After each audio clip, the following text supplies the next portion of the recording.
Assalamualaikum warahmatullahi wabarakatuh. Selamat siang, perkenalkan nama saya Azalia Gitasa Asril. Saya akan memenuhi tugas manajemen keuangan tentang manajemen persediaan. Baiklah, adapun persediaan, inventory, stok itu memiliki arti yang sama. Jadi, pentingnya inventory atau persediaan bagi sebuah perusahaan yaitu untuk menjaga proses produksi agar tetap berjalan tanpa terhenti karena keterbatasannya persediaan. Adapun pentingnya inventory antara lain yang pertama menstabilkan produksi seperti yang saya bilang tadi untuk menjaga proses produksi agar tetap berjalan. Yang kedua menghindari kehilangan permintaan karena pada persediaan kan diproduksi dan hasil produksinya berupa produk yang telah kita jual. Tentu setelah penjualan akan ada permintaan baru. Jika kita tidak memiliki inventory atau persediaan, maka proses produksi akan terhenti sehingga kita tidak bisa memenuhi permintaan.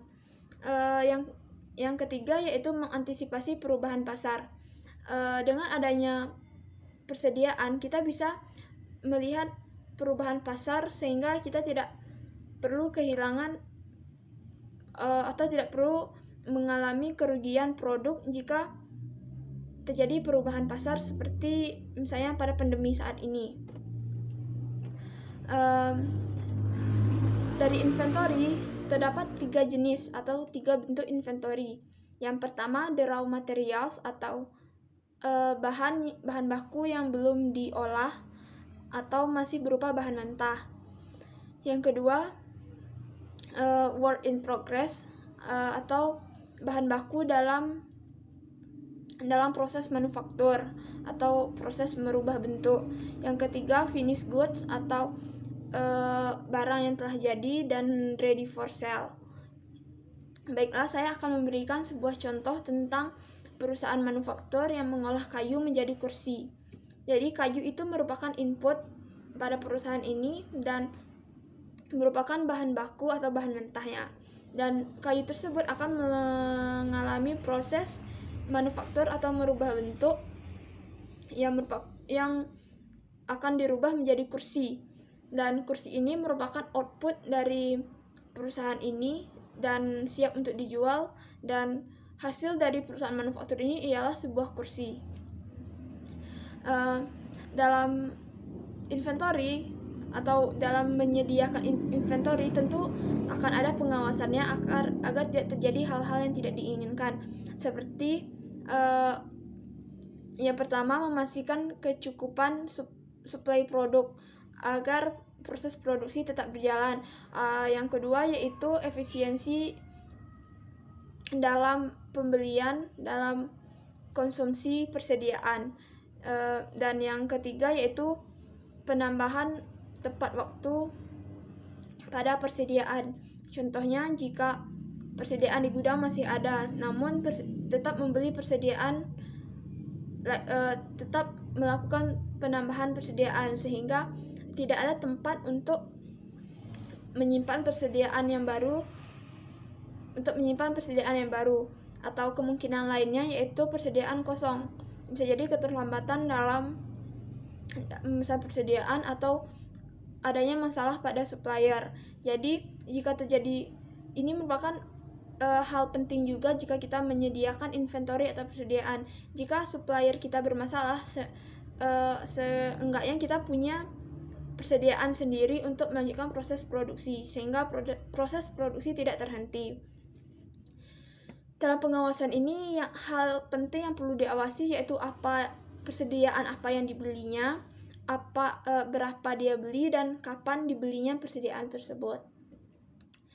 Kemudian saya akan masuk dalam biaya yang mungkin muncul dalam saat kita menyimpan persediaan. Yang pertama yaitu biaya penyimpanan.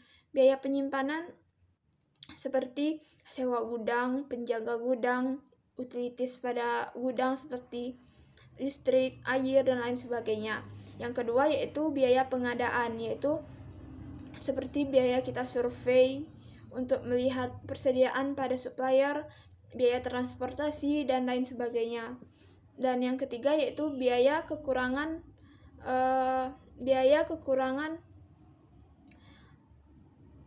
persediaan, yaitu biaya yang timbul akibat dari kita tidak mempunyai persediaan atau biaya kita dalam kehilangan permintaan. Selanjutnya dalam persediaan ada yang namanya analisis nilai, yaitu penambahan biaya pada fitur yang tidak perlu gitu. Jadi kita bisa memanfaatkan persediaan yang ada untuk merubah produk yang kita punya. Adapun langkah-langkahnya, yang pertama mengidentifikasikan fungsi. Jadi kita mengidentifikasikan produk punya kita, apa fungsinya yang terdapat dalam produk kita ini. Dan langkah yang kedua yaitu mengevaluasi produk dengan melakukan perbandingan. Jadi tidak apa-apa jika kita melakukan perbandingan produk kita dengan produk lainnya, yaitu untuk mengetahui apa kelebihan dan kekurangan produk kita. Jika produk orang lain lebih diminati oleh konsumen, kita harus mengetahui apa kekurangan dari produk kita. Bisa jadi biaya produksinya yang tinggi sehingga menyebabkan harganya mahal, dan bisa jadi kekurangan fitur yang ada atau manfaat dalam produk kita ini. Dan langkah yang ketiga yaitu membuat alternatif. Dengan adanya persediaan kita tadi, kita bisa melakukan produksi selanjutnya dengan hasil evaluasi kita tadi. Selanjutnya yaitu ada konsep just in time. Konsep ini sangat sederhana, yaitu produksi tanpa persediaan. Jadi konsep just in time ini sangat meminimalisir biaya produksinya. Dan konsep sederhananya just in time ini seperti produksi jika ada permintaan dan memproduksi sebanyak yang diminta. Jadi tidak ada stok atau tidak ada persediaan yang pada produser. Jadi ketika ada pesanan, barulah memesan bahan baku dan mengolahnya dan langsung menjualnya. Jadi tidak ada persediaan, makanya disebut produksi tanpa persediaan. Selanjutnya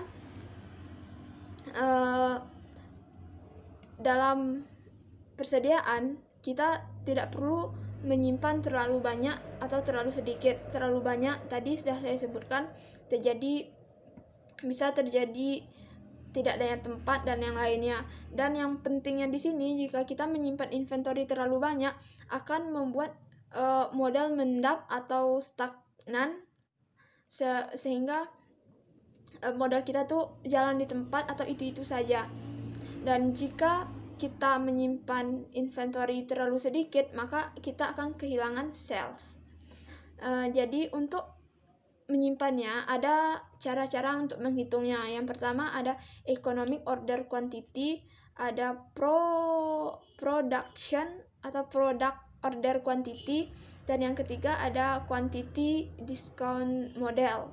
Dan yang sering digunakan yaitu economic order quantity. Adapun rumusnya yaitu Q sama dengan akar dari 2 kali D kali S per H. Rumusnya seperti ini.